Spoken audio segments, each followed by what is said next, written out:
idea behind the Campfire Session is there's no one head of the table. There's a seat for everyone, and we want to hear everyone's voice. It's all been AI this whole year, and it's been so cyclical. AI is replacing you, AI is replacing them, AI is replacing this other team. Then it's no, AI is augmenting us, AI is going to be able to get you to do your own stuff faster. So where does it actually apply? Where does it come in, and how do you help accelerate yourself? Think of how that's made my life a lot easier, where I just notate, this is what I want the email to say, you know, in this tone, write it out.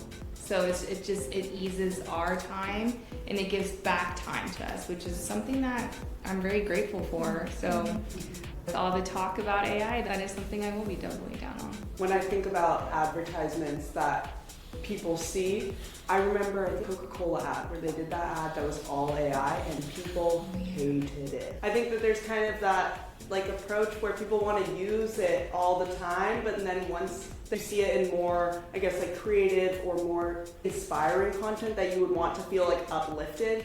Right now, I think the attitude is when you see it then all created with AI, you feel disheartened by it rather than a positive thing. And along the theme of AI, but in the context of talking to leaders, CEOs, and board members and other folks that are thinking about how to construct their teams, what surprised me is their confusion and their paralysis around making decisions of, okay, I'm going to probably reduce teams and streamline things given this ability to be more efficient.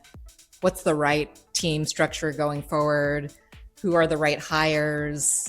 How do I think about marketing? There's just larger questions at play that I've seen.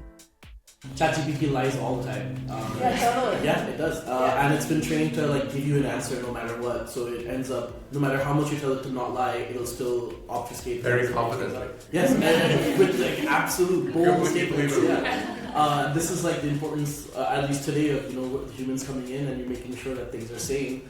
Our role in the whole thing is going to keep evolving. For me, a lot of it was the use of AI-generated content. I think that there might be some fatigue with that.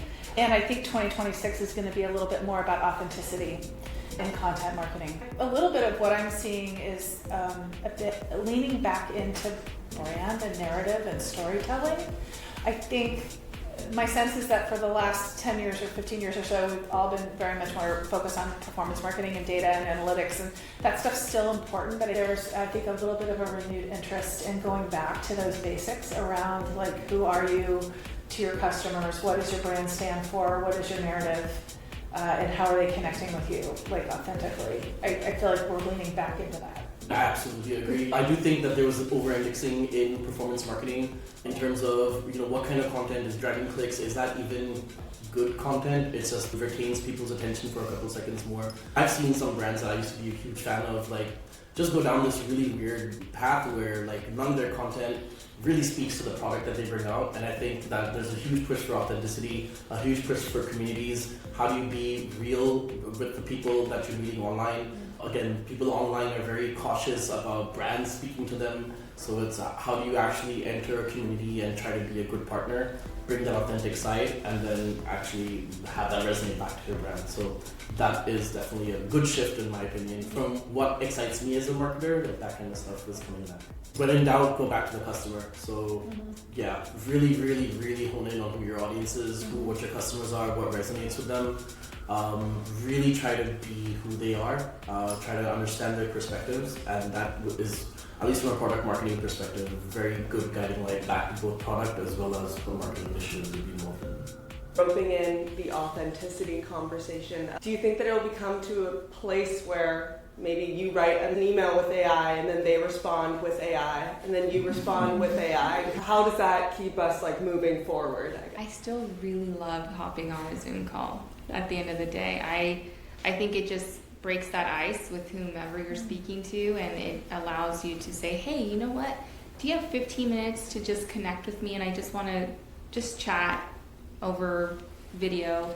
Or if you're in the office, it allows for that opportunity to happen. You have to really like people, and I think we're in a field that we do like people, so I think that helps.